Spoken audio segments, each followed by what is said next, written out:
مرحبا بكم في الابيزود الثالث من الفوق السور ديجيتال شو 360 المختص في حريه التعبير والحق نفاذ المعلومات. صحيح اللي هما يظهرونا دي سوجي هكا يظهرونا بعد علينا وكل شيء، تشوفوا كيفاش نعملوا بهم جو نفهموهم وكيفاش سورتو يخدموا مصلحتنا وحياتنا في كل يوم. معايا كي كل ابيزود مهدي غزاي. سالو مهدي. عسلامة كريم وعسلامة المتفرجين فينا الكل. واليوم نحب نرحب خاصة براديو نفزاوة وراديو إليسا FM اللي حاضرين معنا. اليوم مشينا للجنوب، مشينا لقبلي والقابس. معنا محمود من القابس. محمود شنو احوالك؟ اهلا وسهلا، مرحبا بك كريم، مهدي، فهمي وكل اللي تبعوا فينا. الحمد لله. فهمي من القبلي. عسلامة، اهلا بك كريم، شنو احوالك؟ لاباس الحمد لله. لا الحمد لله. فهمي يحكينا شويه على الراديو نتاعكم. الراديو نتاعنا اذاعه نفزاوه FM. اذاعه نفزاوه كانت انطلقت في 2012، في 2014 تحصلنا على رخصه من الهيكا. اليوم في 2020 اذاعه نفزاوه هي الاذاعه الاولى استماع في ولايه قبلي. نفزاوه هي عضوه من اعضاء الاتحاد التونسي للاعلام الجمعياتي. كما تعرفوا الاعلام الجمعياتي في تونس هو قطاع ثالث اليوم في من قطاعات الاعلام، خاصه بعد الثوره، وهو يعتبر من اعلام القرب، اعلام المواطن. شنو الفرق ما بين الاعلام العادي مثلا اعلام الخواص هذاك والاعلام المواطن؟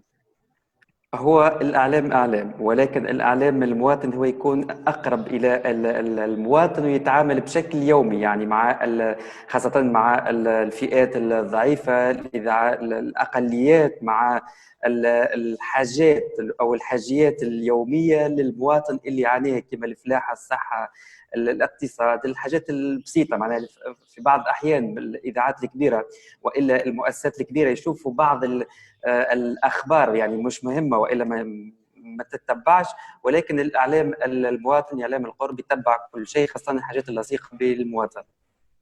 يعطيك الصحة. محمود قل لي عليسة، احكي لنا شوية على عليسة. والله عليسة هي حلمة، انطلقت حلمة وبعد والحمد لله ربما توجت أمس بإسناد الرخصة من الهيكا، وهذا بعد مجهود في الحقيقة وثقة من إدارة الجمعية وإدارة الراديو. بدنا راديو صحيح نبثوا على الويب بفريق محدود، ولكن في الحقيقة حاولنا نخدموا بطرق معناها محترفة، نحاولوا في الحقيقة نخدموا ونكونوا مسؤولين في العمل نتاعنا، خاصة تقريبا بعد غلق إذاعة أوازيس تقريبا الاعلام الوحيد في الجهه. علاش ربما حملنا مسؤوليه وتحدي كبير تو نحكوا عليه تباعا، خاصه في الحجر الصحي والازمه هذه لقينا رواحنا معناها مسؤولين امام المواطن في تلبيه المشاغل نتاعه، وخاصه الهواجس نتاعها تجاه الافه هذه. اذاعه عليسة ولا جمعيه عليسة هي انطلقت فعليا في النشاط نتاعها في 2012، اخذت التاشيره جمعيه اعمار وتواصل التنميه بقابس. خدمنا على زوز مواضيع، الاعمار والتواصل في قابس. للاسف منها اللي اعطاها ربي وحبها بكل الخصوصيات ربما الفريده حتى على مستوى العالمي، ولكن للاسف بفعل البشر وسوء تقدير ربما حتى للمشاريع التنمويه نتاعنا قضينا على جزء كبير. حلمنا تو ان نرجعوا قابس اللي هي جنه الدنيا عفوا الى معناها طبيعتها فقط، ما زادوش عليها حتى ريتوش اخر، فقط نرجعوا الخصوصيات اللي هي الواحه، الجبل، الصحراء، عندنا المياه الحاره، عندنا البحر.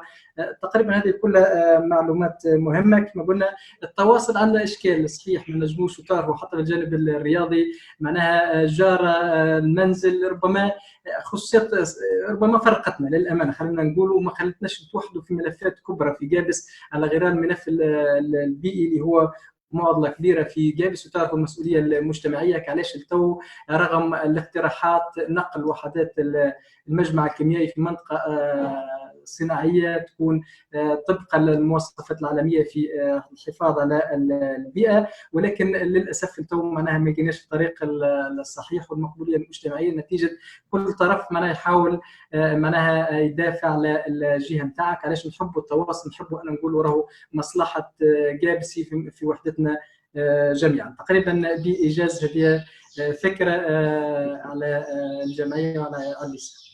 يعطيك الصحة محمود. هكا ولا باش نرجعوا بعد في الاخر نتاع البرنامج، باش نرجعوا باش نقدموا اكثر جمعياتكم وكيفاش اللي يحب ينخرط واللي مغروم زاده باللي ميديا ويحب يولي جورناليست ولا منشط ولا كرونيكور الى اخره، كيفاش يتصل بكم وكيفاش تصير التكوين الى اخره. باش نسالكم الساعة، خلينا نقعد معك محمود، كيفاش عشتوا انت الحجر الصحي؟ كيفاش تعدي نهارك؟ والله تجربة مش عارف فريدة. المرة الأولى في الحقيقة ما تقبلناش، رغم أن في الإعلام بكل صراحة ثم تسهيلات للأمانة، المسؤولين معنا متفاهمين الوضع، خلينا على مستوى جهة جابس. في الحقيقة ما لقيناش صعوبة، بل أن لقينا ثقة في المسؤولين، كان على مستوى محلي ولا على مستوى جهوي، وحاولوا في الحقيقة يشاركونا حتى في المنظومة نتاعهم باش نكونوا همزة وصل بينهم وبين المواطنين. تعرف من الجانب التحسيسي والتوعوي ثم ناس ربما ما تفهمتش من الاول الاجراءات اللي جت تباعا كان اخذتها المجالس البلديه ولا بعد جت على مستوى مركزي. حاولنا في الحقيقه كما قلنا لقينا روحنا قدام تحدي. يعني في عليسه كانت البرامج بتاعنا راديو ويب نخدموا في برامج تقريبا تروكلوار الماتينال، البرامج الاجتماعيه، عاملين شويه برامج فنيه ولا تنشيطيه العشيه. بعد لقينا روحنا واحنا ما عندناش تجربه في معناها في معناها تجربه الاعداد فريق نتاع الاخبار، ما عندناش كانت الاخبار. لقينا رواحنا امام طلب كبير ياسر على الاخبار وعلى المعلومه الشحيحه. المواطن يحب بكل تفاصيلها، وين الاصابات، ربما شنو المعطيات الجديده، الكورونا شنو المفهوم هذا الجديد، معناها برشا معطيات. لقينا رواحنا معناها مضطرين ان تاقلمنا مع الوضع هذا، بدلنا شويه في البرمجه، وكان النشاط نتاعنا هو في شكل مجلات اخباريه تكون تتابع مع المسؤولين ومع المواطنين، ننقلوا لهم الاخبار نتاعنا.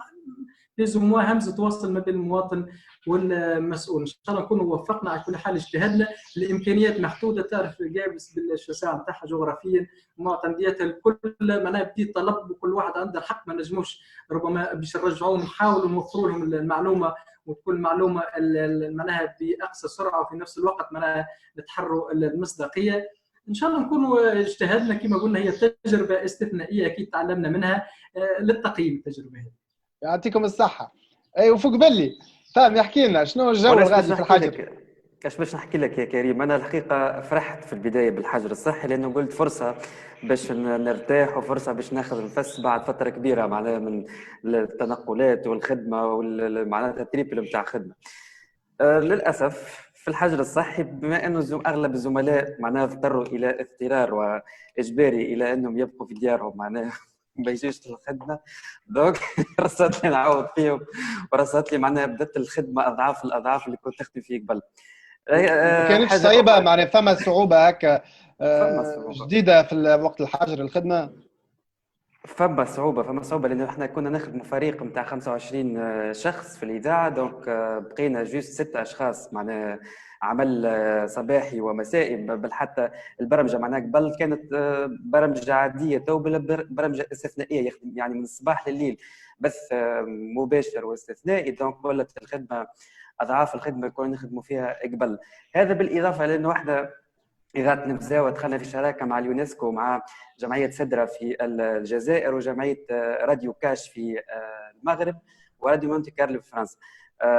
قدمنا على مبادرة معناها شبابية سميناها مبادرة الشباب المغاربي والشباب المغاربي يتحرك لمواجهة كوفيد 19.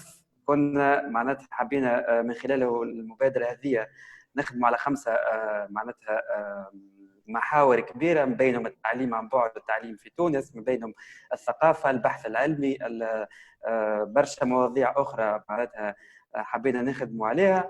ومن خلالها هي نطلقنا منصة معناها باش نشوفوا آراء الشباب في تونس وكيفاش يشوفوا كيفاش مساهمتهم لمواجهة كوفيد 19 ومواجهة أيضا الأزمات معناها في تونس مستقبلا إن شاء الله ربي يسترنا من الأزمات. دونك الحجر الصحي تعدى ما نحكي لكش معناها صباحا مساء يوم الاحد الخدمه والستريس مع رمضان مع برشا حاجات، دونك تعدى شو باش نحكي لك معناها على يعطيك الصحه معناها كمان خاطر نعرف مش سهله الخدمه لي كونديسيون هذوما. بون احنا وعدناكم باش نعملوا جو في ليميسيون وجو يبدا من التوا. مادي حضر لنا السيكسيون الاولى هذه ولا الروبريك الاولى اللي ديما في الابيزود الاول والثاني الناس عملوا بها برشا جو علقوا عليها برشا.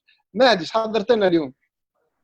ميرسي كريم. اليوم حضرت لكم كويز باش نسالكم 3 اسئله، كل سؤال عنده 3 احتمالات. نشوفوا بين فهمي ومحمود شكون باش يربح. كريم زاد نجم تشاركوا معنا، انتم اللي تتفرجوا فينا نجموا تشاركوا معنا زاده وتكتبوا ان كومنتير الاجابات ولا الاحتمال اللي يظهر لكم صحيح. السؤال الاول فهمي محمود، النقطه باش نعطيها اللي جاوب الاولاني صحيح. كريم زاد تنجم تاخذ شويه نقاط كان تحب. السؤال الاول ونعطيكم بعض 3 احتمالات. ترتيب تونس في المحاربه ضد الفساد حسب منظمه ترانسبيرنسي انترناشونال في 2019. دونك في تونس ترتيبها في محاربه الفساد من جمله 180 دوله. الاحتمالات: المرتبه 66، المرتبه 74، ولا المرتبه 103. شكون عنده اجابه؟ على قدام البلاد مهدي من جمله 180 دوله 66 74 103. 74. 103. النقطة تمشي لمحمود على خاطر قال 4 وقبل الناس الكل. دونك وي 74. تونس في المرتبة 74 في 2019 من جملة 180 دولة. دونك احنا في قبل شوية النص. لازم نعرفوا المرتبة هذه المركز الأول في شمال إفريقيا. وحاجة حقيقة غريبة استغربت أنا كي قريت، هي المرتبة السادسة في العالم العربي.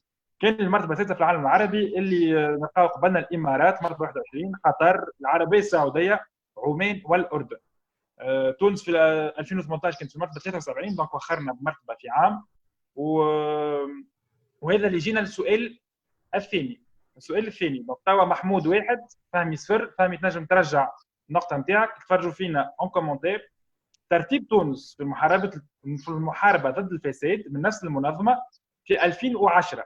دونك 2010 اشهر قبل الثوره. قديش كنا من جمله 180 دوله؟ 3 احتمالات. 181. المرتبه 59، المرتبه 86، ولا المرتبه 122.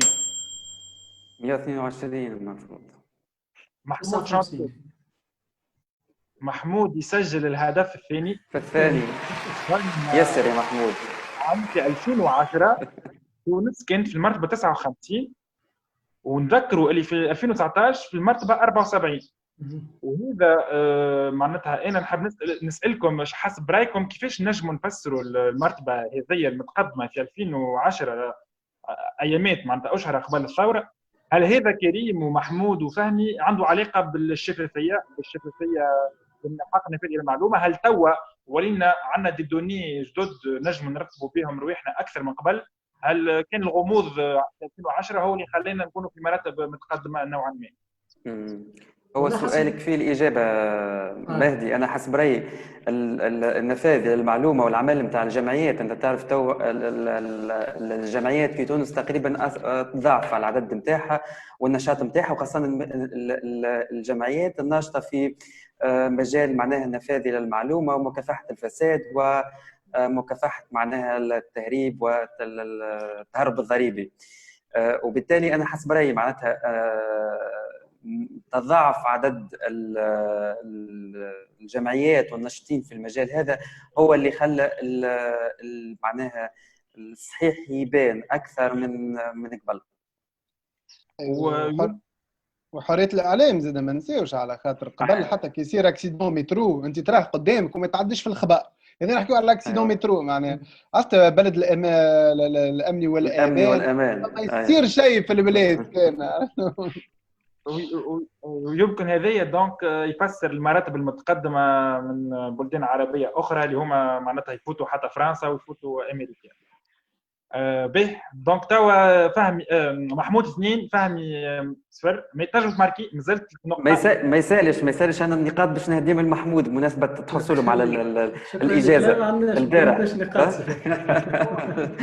هو الريمونتادا تبدا من توا خاطر عندنا كويز ثاني من بعد ونجموا نحسبوا نفس النقاط.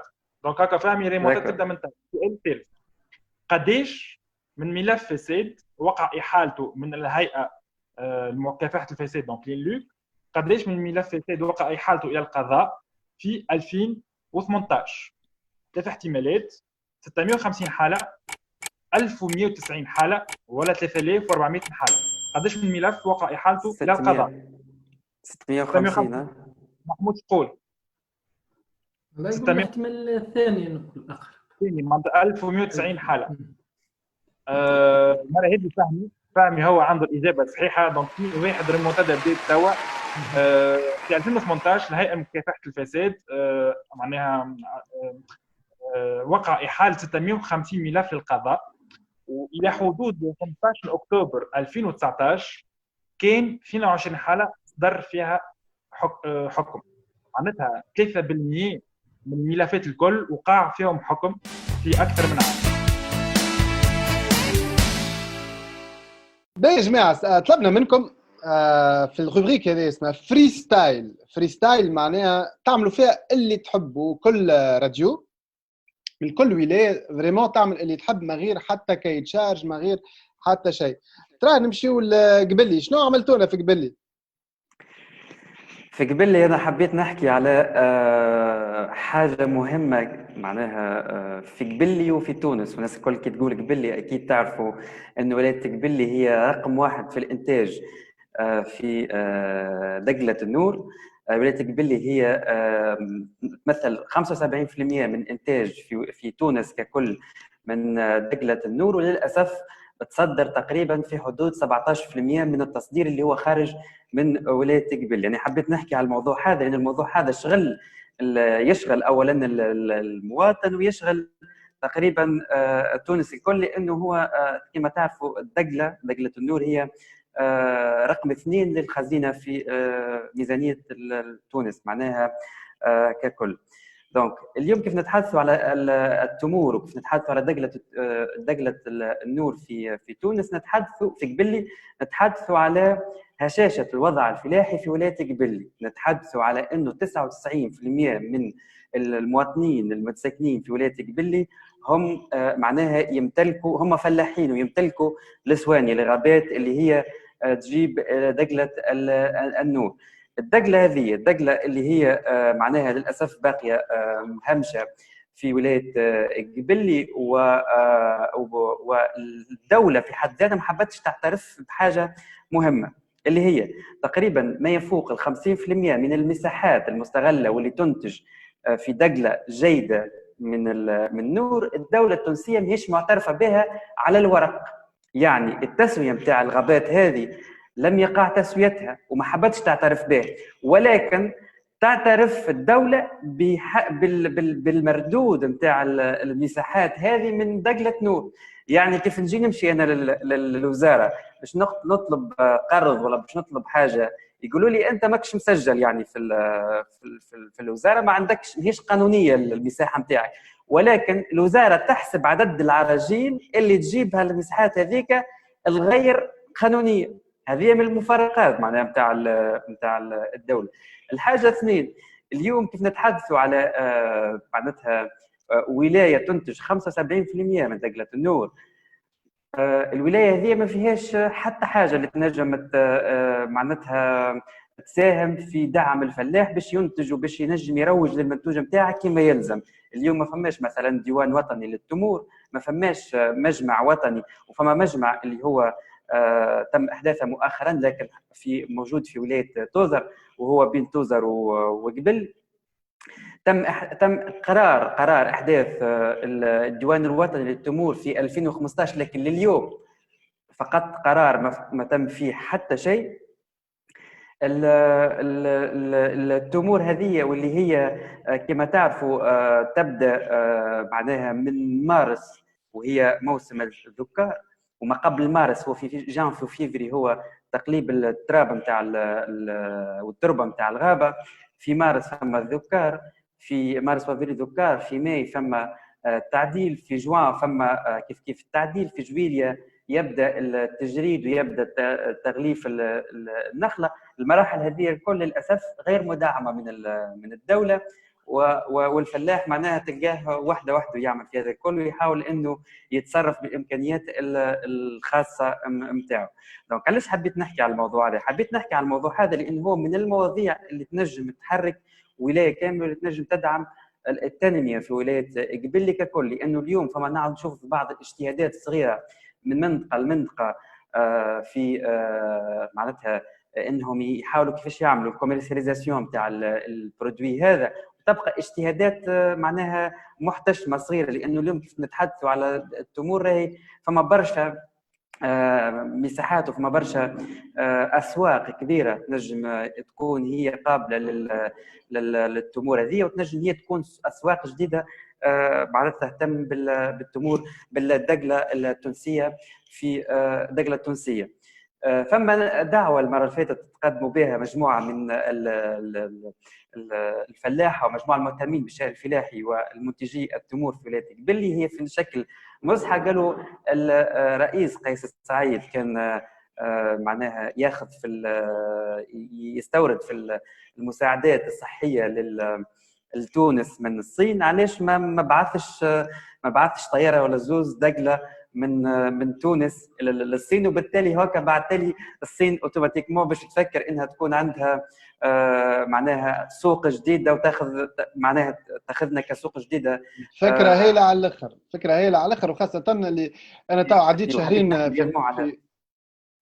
في كنت في بريطانيا اللي هما يكونسوميو مش بلاد فيها برشا سكان، فيها 4 ملايين ساكنين، اما الدقله اللي تباع الغادي وهذا اللي فاجاتني، الدقله الجزيريه. الدقله الجزيريه تلقى حوين دقله جزيريه، في العطار تلقى الدقله الجزيريه، في السوبر مارشي تلقى، اما الدقله التونسيه ما تلقاش. تلقى كان الزيت التونسي هكا هو اللي خلط الغادي، وقت اللي فما مرش كبير على خاطر الدقله في موريتانيا في كل فطور في كل عشاء هذيك هو الدقله، ويزيدوا ياكلوها يغطسوها في كريمه، حكوك كريمه هكا يغطسوها وياكلوها.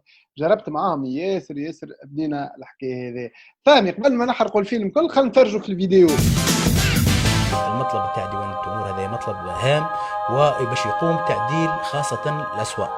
اليوم الفلاح لما يحس أن ثم ديوان التمور معناها ويقعد معناها على الأقل اتفاق في الأسعار نولي يضمن. طلب ديوان تمور هو طلب مشروع، لكن يطلب الدرس باش يشوفوا شنو الإضافة اللي باش يضيفها للقطاع. تتحسن الولاية على خاطر يلقاو برشا عباد عندهم حقوق بلاد في الجنوب ما نعمل فيه. راهي بالعكس راهي تونس كاملة 24 ولاية، ما فماش أي ولاية عندها راهي قيمة توزر وقبل ناحية توزر وقبل هذاك انتاج الدقلة تو شوف قداش يوفر لك دخل اقتصادي. نعم لو باش نعملوا ميزانية لتونس، تو حنا تونس هي الهلكتنا، هي الهلكتنا، هنا ما لقيناش صغارنا باش نقوموهم وغبطنا باش نسقوها ونقعدوا بالشهرية حتى علمية نقعدوا عليه بالشهرية وحنا على ما لقينا كيفاش وتصاو ما لقيناش باش نخلصوه وعلى ما لقينا كيفاش ما تغير حتى شيء.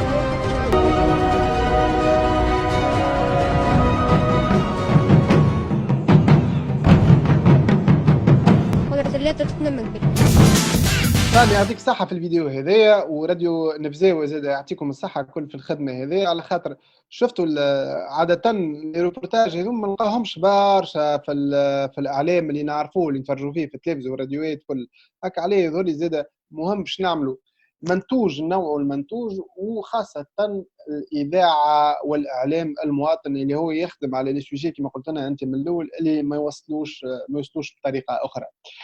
فهمي كيفاش نلخصوا واش نجموا نعملوا في آخر هكا في كلمة الأخرى بارابور للموضوع هذايا نتاع الدقلة؟ اكيد احنا نجموا اللي نجم نقوله اللي الدقله في والتمور عموما في قبلي هي رقم 1 في قبلي ورقم 2 في تونس ككل. التمور اذا كان تم معناها استغلالها واستثمارها في تونس راهي تنجم تكون من اكثر. وحنا اليوم امس كنا نسمع في خطاب الياس فخفاخ ونسمع في خطاب انه الاستثمار والتعويل على الاستثمار التونسي وعلى دعم الكفاءات والقدرات والكلام الكبير هذاك الكل نعرفوه. دونك نقول لهم هاي التمور راهي قادره انها تكون من اكثر، هي ديجا رقم 2 في الميزانيه، ولكن راهي قادره تنجم تكون اكثر والدعم اكثر الميزانيه والدعم تونس الكل. دونك هذاك علاش نقولوا ديما مهمين راهو اليوم ان ندعموا القطاع هذا وانه نوقفوا مع الفلاحه وانه نحاولوا كيفاش انه معناتها نخلقوا استراتيجيات جديده خاصه في مجال الفلاحه. راهو في قبلي كيف نقولوا التمور مش كان التمور موجوده في التمور، وقبلي زاد عندها الباكورات اليوم راهي رقم 1 في الباكورات في على مستوى وطني. بالتالي راهو دعم القطاع هذا مهم ياسر باش ينجم يدفع من الفلاح ويدفع بتونس الكل. يعطيك الصحة فهمي. الثورة جاية ولا بلوتو الثورة هي ثورة التمور المرة الجاية. ان شاء الله. وهي ديجا راهو صارت ثوره التبور في 2017، معناها الفلاح خرج واحتج وطيش معناها المنتوج نتاعو والمحصول نتاعو الكل طيشوا في الشارع. صارت في 2017 الثوره هذه. نتذكروا بالكدا، هي يوجع القلب المنظر هذا، خاطر احنا معناها باغ في تونس نحبوا برشا الدقله، وخاصه دقله النور اللي هي ذول احسن كاليتي في العالم كان مانيش غلط. اي وكي تراها هكا مطيشه في الشارع ريمون كنا قلبنا هي جامد. حتى منافعها على الكورونا، راه فما منافع باهيه على الكورونا، ما تبريش ولكن تعطي معناها هو المناعه. هي على المورال على الاقل. تشكر كيف تاكلها المورال نتاعك يطلع. قبل شو جابس شنو الفريستايل نتاع اليسا اليوم؟ على كل حال فقط نربط مع فهمي بالنسبه ربما ثم ترابط ولا حاجه نشتركوا فيها، رغم ان التمور الموجوده في بلي معيش هي موجوده. احنا عندنا عديد الانواع في جابس ولكن ما ترتقيش للدقله. احنا عندنا البحر ربما حكيت على ثوره الدقله، ربما احنا البحر قريبا هو اللي باش يعمل ثوره على الوضع اللي وصل له في جابس واللي الدشي والفوسفوجيبس اللي نسبه معناها جبال من الفوسفوجيبس تصحر كامل معناها موجود في الشريط الساحلي في جابس، وكأن الوضع في الحقيقة ما يستدعيش التدخل، وعلى الأقل لأن ثم المفروض عملنا إجراء، ولكن للأسف معناها المشكل تاعنا ماهوش في القوانين ولا في القرارات، المشكل في التنفيذ. معناها نوقفوا عند اخذ القرار. كنشوفوا معناها الوضع نتاع جابس والحوت الموجود فيه اللي حكونا عليه، ربما احنا ما عشناش اللي كانت محضنا في المتوسط جابس بانواع الحوت والقرنيت وكل ربما اشكال الحوت. تو للاسف الا ولا ناكلوا في الحوت المربع هذا كان موجود في جابس.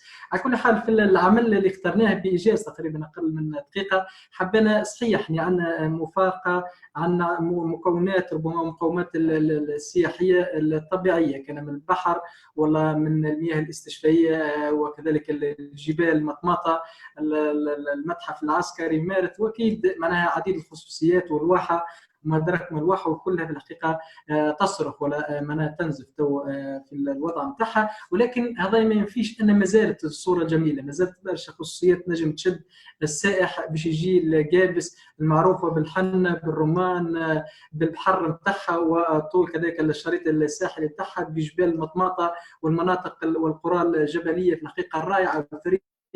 احنا نستغرب وجوه السياح يعني يحكي يقول جيت فرصه بالصدفه، معناها ماهيش معروفه هذه المناطق ومناطق فريده ما عمري ما شفتها في العالم. نقولوا علاش جابس ماهيش واخذه حظها في السياحه؟ ربما هذاك معناها مقصود كان الجانب التنموي اللي اخترناه خلى جابس تقريبا تو 14 في مستوى الترتيب في التنميه، وكذلك تقريبا 30 على مستوى البطاله، لان المنوال التنموي ضر اولا ضر الطبيعه وقضيه معناها على الارض والبحر والجو، وفي نفس الوقت معناها ماهوش منوال تنموي ناجح في جابس، معناها على الاقل استقطب اليد العامله كما قطاعات اخرى تنجم تستقطب. يعني علاش حاولنا نبينوا زاد باش ما نكونوش معناها ساعات نظلموا جابس مرتين، انا نبينوا ديما كان في الصوره السلبيه وجابس فيها التلوث. جابس مازال يستطاب فيها العيش بمياه الساخنه بواحاتها في شنني بالمناطق والقرى الجبليه كما قلت لك في مطماطه وفي عديد القرى الموجوده الجبليه تجان دخيل تجان والخط العسكري الموجود في مارت. هكا علاش حاولنا في العمل هذا باش تشوفوه تويكا معناها اكيد يرجعنا للصوره اللي كانت فيها جابس واللي مازال جزء منها قادر ربما باش يجلب السياحه في جابس. ميرسي محمود. راه فيديو جابس يا جنة أرضك عروسة مادة كفوفها للحنة، غنوش بحرها فاتح زنودة، من قديم الزمان معروف بكرمة ووجودة. من واحات الجنوب واحد مشمم، العنب والرمان والزيتون والحنة، سيد علي الشتاوي مضويها، تقصد الزيار من كل جهة، ومن الولايات الكل الناس تجيها، تقرأ وتخدم وتسكن فيها، وهذا الكل على طيبة ماليها. شنني ميتها ساحرة هرهارة، واحات خضرة مشرها ومسرارة، العين البيضة وراس الواد والشرشارة، والشالة والمتحف البيئي في شننة أمارة، النحال سحر الواحة ومثيل الجنة، غيب الرمان ومخضرتها الحنة، وذرف بتاج الكون شمس عشية، مشهورة بالمرقوم والبخنوق والشاشية، المطوية ديما عروسة ومحبة ناسها ديما محروسة، منزل الحبيب والحامة أرض الشهامة والكرم، رجال الصناديد تشد الهمم ومي سخونة تكمل العظم، مارث يا أرض الغابة تهفف على مسارب الرمان صابة صابة، والساقية محاذية الطابية المصوابة، مطماطة بلاد الجود انتي عسلة، والزيت والزيتون نوره يعلى، خيرات من عند ربي وافرة وجلابة، يا زاير جابس راهي جنة، بالجبال والصحراء والبحر والواحة تعيش وتتهنى، وعلى عين سلام وسيدي ابو البابا اعمل طلة، جابس يا جنة.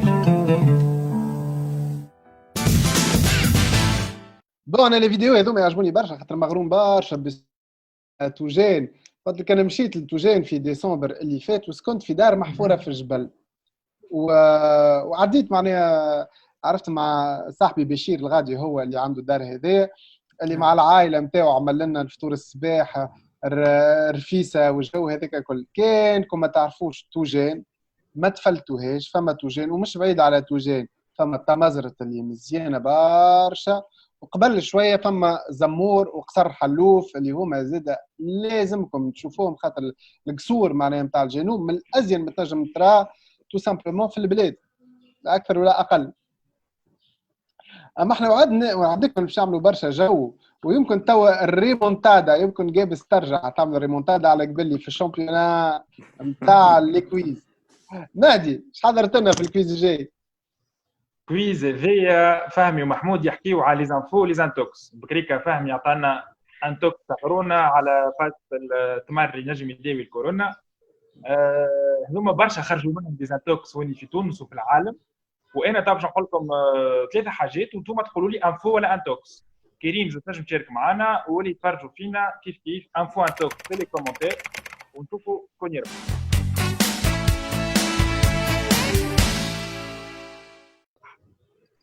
النقطة كالعادة باش تمشي اللي باش يجاوب الأول انفو ولا انتوكس. أول فاكتس هو في الصين ما فما حتى إصابة كورونا في بكين. انفو. شو يقول محمود؟ انفو. انتوكس. انتوكس باهي. هو النقطة بتمشي الفهمي خاطرها سي اون انفو اوفيسيال من دونك الصين تعلن ان فما حتى إصابة في بكين والمدن الكبرى الكل ما فما حتى إصابة تاع بفيروس الكورونا. هل دونك هي انفو، اما هل هذا معناتها معقول؟ معناتها الكورونا تاخذ طياره اما ما تاخذش ترينو ما تاخذش الكار وما تاخذش معناتها ما تنقلش بين المدن، وهذا نرجع الى حق فوالا. دونك فهمي ومحمود كانت نجموا تصبوا مطلب يحقنا في المعلومه في الصين باش نعرفوا الحقيقه نتاع الاصابات في بكين. فهمي دونك نادي ثم تقريبا 22 مليون ساكن في بكين، على 22 مليون لو واحد ضربها هكا معناها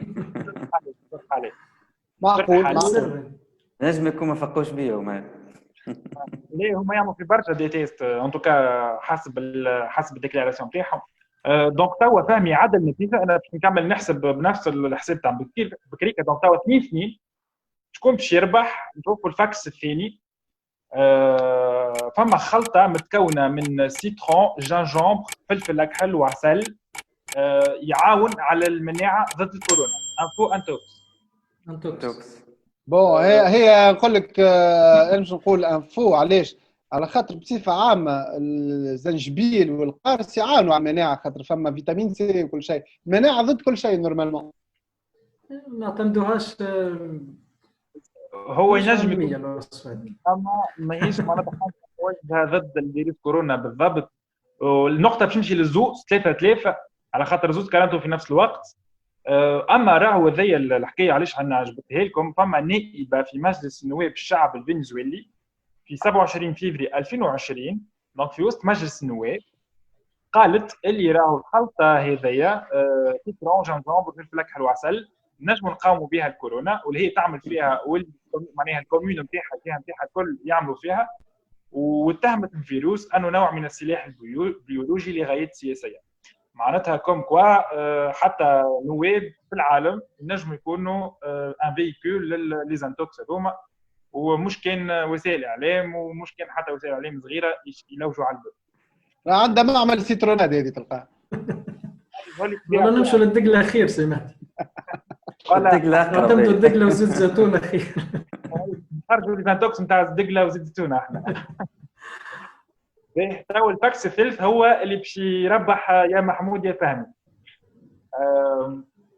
دونك الفاكس هو هل صحيح يعني انفو انتوكس المغرب استولت على ستوك كبير من الكلوروكين من لابوراتوار فرنسي سانوفي، دونك هو فرع فرنسي تاع لابوراتوار سانوفي الى برودوي دي ميديكامون تاع كلوروكين ماشي من فرنسا، اما المغرب استولت عليهم في مارس اللي فات.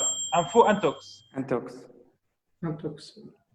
شنو فيه القصه نتاعنا بالتعادل بالتعادل على خاطر زوز غلطين زوز تاخذوا غير ثلاثه.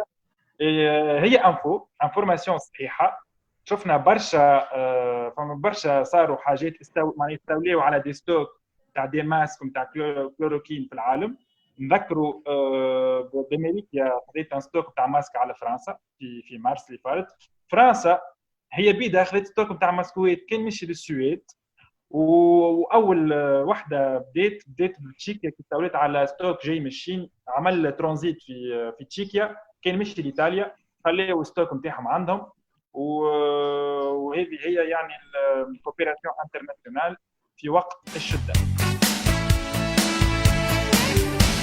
باهي يا جماعه خلينا نرجعوا على الموضوعنا نتاع حق نفاذ للمعلومه اللي برشا ناس ما يعرفوش تو سامبلومون شنو يصلح لهم، كيفاش يحسن لنا حياتنا سورتو مع لي جون. انتم قمتوا بخدمه مهمه برشا يظهر لي، عملتوا ميكرو تروتوار كيما نقولوا نبذ الشارع نتاع قبلي وجابس باش نفهموا وين احنا مع الحق النفاذ للمعلومه. عندك فكره على الحق في النفاذ للمعلومه؟ هذه نتاع التلفزه ما يلزم توريك شنو المعلومه قصدك ولا كيفاه؟ اي لا ما نعرفهاش. لا ما عندي حتى فكره. لا ما عنديش فكره. لا اطلعتش على ميزانيه بلديه جابس؟ تعرفش الميزانيه؟ والله ما نعرفوش بالضبط قداش عندها الميزانيه نتاع جابس، نعرفوا كان نخلصوا في الاداءات هكا. لا ما عنديش. لا والله ما نعرف. هم من وقتاش نطلعوا على ميزانيات البلاد هنا الشعب ما يطلعش. دخلتش للسيت انترنت تاع البلديه؟ لا ما حصليش شرف عندنا نهار خشيت للسيت نتاع البلديه نتاع جابس. لا ما عنديش عارف شنو. لا الانترنت انا وياه ما عنديش بها علاقه اصلا. لا والله حريه التعبير بعد الثوره مشينا شوط كبير ياسر.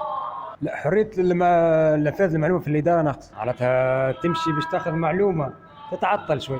بالنسبه للنفاذ للمعلومه هو ديما تبقى معناتها الاداره فما رواسب مازالت موجوده من قبل، تحبي تاخذي معلومه من اي واحد ديما يتحفظ انا باش يعطيها لك، لكن بعد الثوره نحسوا فما شويه الحمد لله فما شويه معناتها توجدت المعلومه هني اكيد فما شويه حريه، فما اكيد ولات فما حريه الاعلام ولا واحد ينجم يتكلم ولا ينجم يوصل صوته. والله حريه التعبير اللي يعني نتكلموا كيف نحب، ولكن الله غالب لازم الانسان يكون مسؤول عليها. عاد حريه التعبير عندها حدود. أنا مواطن من قبلي. بالنسبة لحرية التعبير في قبلي ما نحسش حرية التعبير كاملة كيما اللي صار لنا في الثورة، هو على خاطر حرية التعبير والنفاذ إلى المعلومة. النفاذ إلى المعلومة ساعات هذه حاجة استحالة انك تنجم نهار تمشي لإدارة ويعطيك معلومات، كان برا ذاك برا الآخر، ساعات تلقى الموظفين ساعات ما تلقاهمش ويوريك لكن تسأل عن الموظف وينه. حرية الكلام وحرية التعبير متوفرة، النفاذ المعلومة غير مجدية. حرية التعبير في تونس موجودة، لكن بالنسبة لقبلي لا حرية تعبير. حرية نفاذ المعلومة هوين ما مشيناش للإدارة ولقينا الباب محلول. فهمي كيفاش تلخص لنا لي فيديو هذوما؟ اللخص اللي لليوم ما زلنا معناتها حرية التعبير ما زالت مش كما المنتظر يعني منها، لأنه اليوم نتحدثوا برشا على حرية التعبير وعلى الديمقراطية وعلى بعد الثورة خير وكذا. صحيح تحقق بعض من المنتظر من حرية التعبير، ولكن اليوم فما العديد من الحريات معناها كيف فما حاجات كيف تمسهم فيسا بنشوفوا معناتها معناها الضغوطات والا معناتها اللا حريه نشوفوها موجوده اليوم للاسف. اليوم كي تنقد مثلا في بعض المؤسسات كي تنقدهم ولا بعض الشخصيات كي تنقدهم حتى نقد يعني عادي، نشوفوا اللي همش مؤمنين بحريه التعبير، وحتى ولو هم في من اكبر دعاة الحريه. راهو اليوم شوف مثلا شكون اللي يتحدثوا على الحريه وعلى الانتقال الديمقراطيه والشفافيه والكلام هذاك الكبير برشا، هم السياسيين، هم المتواجدين اليوم على معناها راس الحكومه والا على راس رئاسه الاحزاب. للاسف قاعدين نشوف فيهم اللي هم من اكثر العباد اللي هم مش مؤمنين بالحريه دي، ومن اكثر العباد اللي هم يحاولوا اذا معناتها يحاولوا انه يقصوا والا يسكروا والا معناتها يضعوا حد خاصه للعباد، سواء كانت وسائل الاعلام اللي تتحدث والا للنشطاء خاصه نتاع الفيسبوكيين على الفيسبوك. في قبلي ديما نحكي كيف بالنسبه لحريه النفاذ المعلومه، احنا في ولايه قبلي تقريبا ما فماش الحريه ذي جمله، لانه معناتها من 2015 تقريبا واحنا فما العديد من المطالب اللي مقدمينها في الادارات في ولايه قبلي لليوم ما رجعت لنا حتى مطلب، معناها قال لنا رانا تفضلوا الوثيقه اللي طلبتوها ولا تفضلوا الموضوع اللي طلبتوه. بالتالي انا نعتبر انه الحق في نفاذ المعلومه غير موجود في قبلي، غير موجود. فما بعض ليزيكسيبسيون معناها الصغار اللي هم محتشمين. حريه التعبير فما حريه التعبير، ولكن ماهيش كما المنتظر، معناها مش الحاجه او الشيء المنتظر، خاصه واحنا نتحدثوا على ثوره وانتقال ديمقراطي و10 سنين بعد ثوره حريه، وهي ثوره قامت على الحريه في تونس. نقول لك حاجه، احنا في خلال الشهر هذا في معناها في معناتها الحجر وشهر رمضان سجلنا تقريبا 4 تجاوزات على الحريه. فما في حريه التعبير في القصرين، احنا اليوم اذاعه القصرين اللي تهجم عليها شخص غريب وهددهم معناها في بهو معناها الاذاعه نتاعهم، وحاول انه معناها يمس حتى من معناتها من سلامتهم الجسديه او ينتهك سلامتهم الجسديه. اذاعه دريم افام في قيروان واللي هي تم سرقتها وسرقه كل الاجهزه نتاع البث نتاعها، وهي نعرفوهم معناتها مسوا فقط الاجهزه نتاع البث، وبالتالي معناها باين الضرب وين. كيف زاد زميلتنا في شمال الغربي اللي هو منعوا المراسل نتاعها من انه يعدي او ينقل الجلسه نتاع لجنه الصحه على الاذاعه نتاعها. وفي اذاعه نفزاوي كيف زميلتنا اللي هي معناها بعد ما كملت الخدمه نتاعها تم التعدي عليها من طرف بعض الامنيين، وللاسف ديما معناتها يقول لك انت على خاطرك كذا، انت على خاطر انت ديما معروفه بالمشاكل وديما تسب وديما تنقد وديما تتكلم، معناها ما تفلتها لحد، دونك انت فهمت. دونك بالتالي حريه التعبير تبقى ديما منقوصه في ولايه قبلي. انا باش نمشي معاك في الكلام هذا. الحق نهار الاربعاء رئيس الحكومه اعطاه خطاب اللي هو يظهر لي فيه مشكله كبيره، مشكله اخلاقيه كبيره، اللي قال بون شيء شكر الحكومه وشكر اللي هما عملوا احسن خدمه في العالم في مواجهه الكورونا. بعد قال وفما ديما التحامل والنقد والتبخيس، معناه اللي ينقد يتحامل في شفت مفهوم الوعي نتاع حريه التعبير، خاصه السياسيين اللي هما جايين من المعارضه التاريخيه. فما مشكله كبيره هذول نتاع وعي. شنو نجموا نعملوا محمود جوستومون في الخدمه هذه، على خاطر حريه التعبير راهو ماهيش امتياز نتاع الصحفي ولا الاعلامي، يعني هو حق المواطن. كيفاش نجموا احنا نقويوا فيها؟ شنو هما لي بيست نجموا نمشيو فيهم؟ والله باش نحكوا على حرية التعبير، من رأيي إني الساعة الصحافي نوفروا له الإمكانيات والحماية. كان من المؤسسة متاعها ولا شفته في الظرف الاستثنائي، ربما المؤسسات العالمية مرت بظروف صعيبة، تلقاه الصحافي في معناها كأنه تحت رحمة اللي كان المسؤول ولا غيره، معناها يخليه ما يخدمش بأريحية وما عندش الاستقلالية التامة.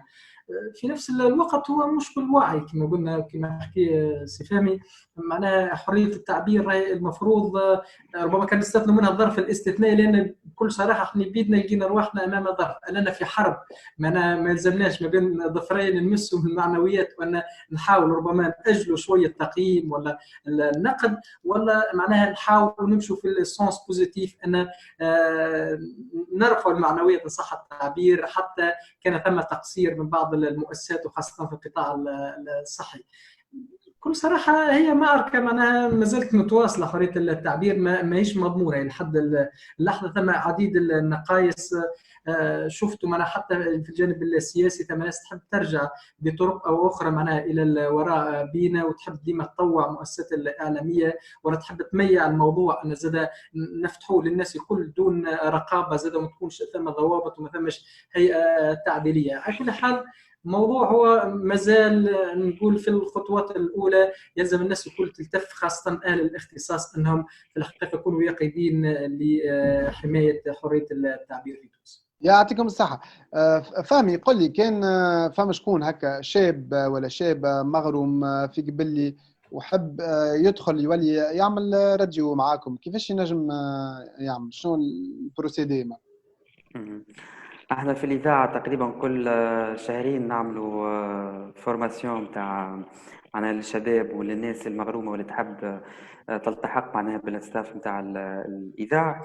كل شهرين نعملوا معناتها ناخذوا الملفات اللي نستقبلوها، نعملوا سيليكسيون، بعد نعملوا فورماسيون للمجموعة اللي تحب معناها تلتحق سواء كان في الطاقم الصحفي والا الطاقم التقني، وبعد يدخلوا في مرحله نتاع تدريب معنا، تدريب متواصل نتاع 3 شهور معناها، سواء كان في كل واحد في الاختصاص نتاعه.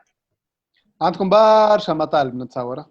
فما برشا وكيفاش نجموا يدخلوا معكم اون كونتاكت، يسمعوا فينا ويتفرجوا فينا توا باش يعملوا المطلب هذا؟ هو سواء كان بالمباشر معناها طريق جابس قبل المقر نتاعنا، والا عن طريق الايميل نتاعنا contact@radionurzawa.net، معناها يبعثوا السي في نتاعهم على الايميل هذا. داكور تري بيان. محمود وانتم اللي يحب يدخل معكم في عليسه في راديو عليسه كيفاش يعمل؟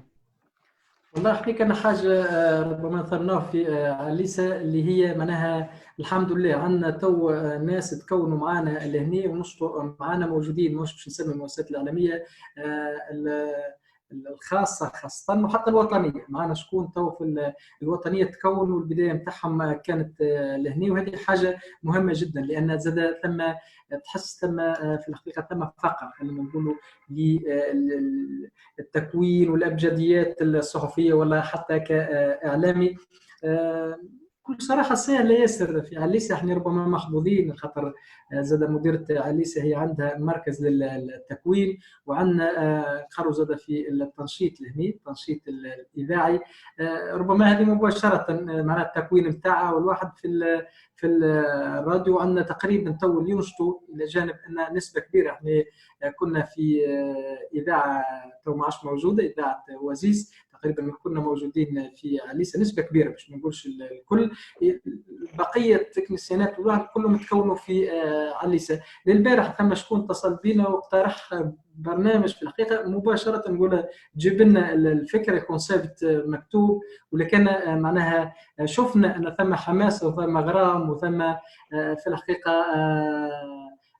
على الاقل المال ولو بصفه عامه بالجانب الاعلامي شنو هي الضوابط نتاعها، مباشره في الحقيقه ان نرحبوا باي فكره خاصه كي يكون شاب ولا شاب. وهذه مهمه برشا، راهو برشا دي جورناليست ومنشطين ودي ايديتورياليست وكل شيء بداوا راهو في الاعلام الجمعياتي، ومنهم انا بديت اول مره في راديو جمعياتيه مش في تونس، في فرنسا اسمها جاجا سبيريت، اللي كنا ثلاثه هكا ونحركوا ونعملوا كل شيء، وفي الاخر شويه بشويه واحد يقدم كانوا مغروم. وانت قلتها محمود الغرام هذيك هي كان مغروم. دونك اللي ترجوا فينا كانكم مغرومين بالراديو، مغرومين باللي ميديا، مغرومين بحريه التعبير زاد، على خاطر هذيك خدمتنا من الاخر. وننقلوا الحدث ما زاد ندافعوا على منظومه قيميه اللي في قلبها هي حريه التعبير. ميرسي مهدي، ميرسي فهمي ومحمود. نحب نذكركم اللي ليميسيون هذه مبادره من الايغيكس اوروب اللي هي مختصه في برشا مشاريع على حريه التعبير وحق نفاذ المعلومه، ومعانا زاد دي بارتنير اخرين اللي هما ارتيكل 19 مينا وجو اك. نقول لكم الحلقه الجايه ان شاء الله، الحلقه الرابعه، وان شاء الله عملتوا جو. خليوا لنا دي كومنتير تحت الفيديو كان عجبتكم الروبريك، كان تحبونا نزيدوا دي روبريك اخرين مرحبا، احنا ناخذوا الاقتراحات تاعكم كل.